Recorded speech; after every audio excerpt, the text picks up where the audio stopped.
If you find yourself in a bidding war, there are a number of strategies that can help you come out on top. And what are those strategies? That is coming up next, so stay tuned. Hello, this is Sonia, your local realtor with Remax Realty Specialist. Welcome to my channel where we love talking about real estate and all things in and about Greater Toronto area. And we would love to take you along the ride. So hit that subscribe button and the little bell icon so you get notification every time there is a new video uploaded. First of all, recognize the fact that seller is in control here.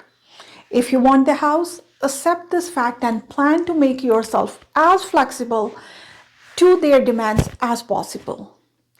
If you want to win a bidding war, you must accept that you are not in a position of power here. Forget about the asking price.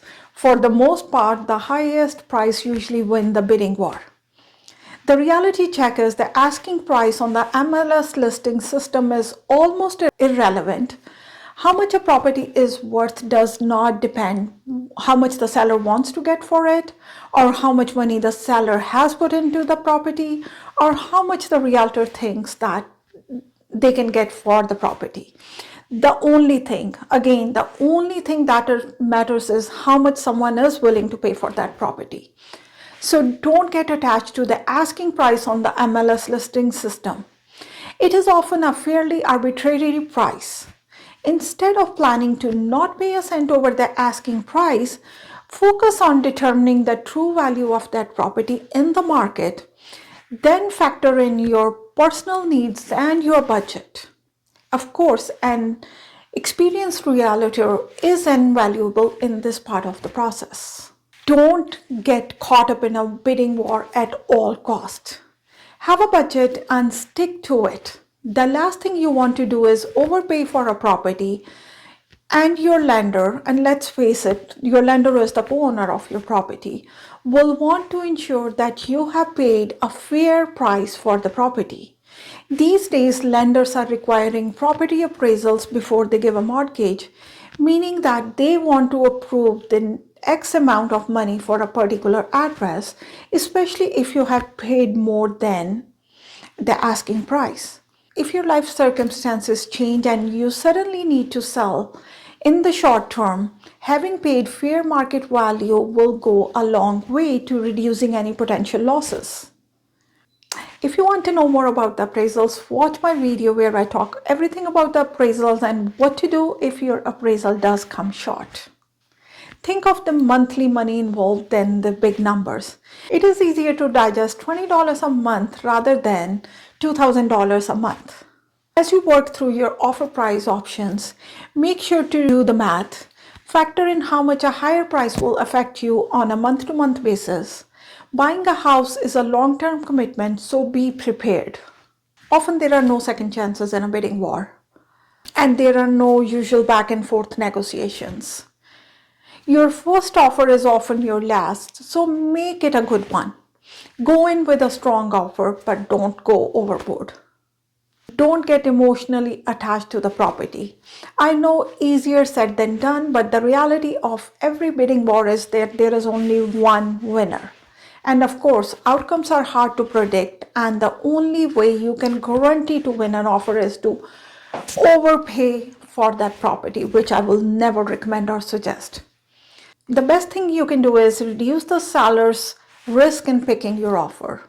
During a bidding war, sellers generally want firm offers, meaning with no conditions. Financing and home inspection are the two usual conditions that we put. When a seller accepts a conditional offer, they take on the risk that a buyer will not get financing or will decide that the leaky basement discovered during the inspection is too much to deal with. But by the time that happens, the seller has lost all the other potential buyers and has to start the sale process again.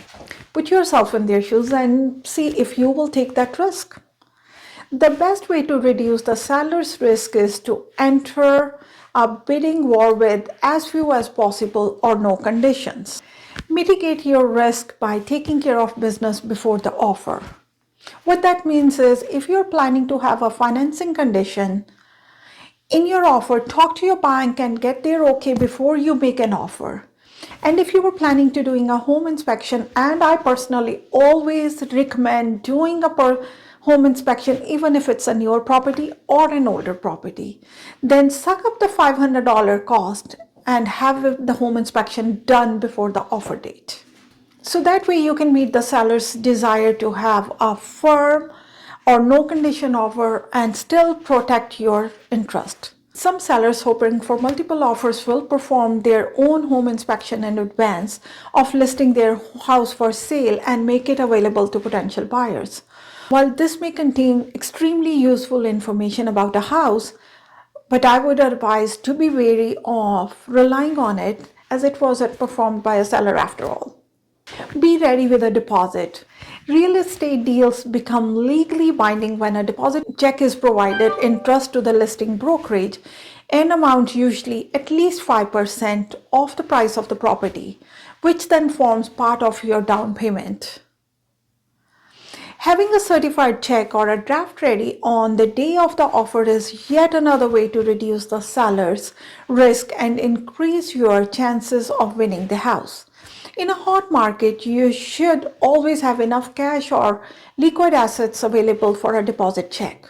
You never know when the right property will present itself, and you will likely won't have the luxury of waiting for your RRSP withdrawal to hit your bank. And you really need to strategize.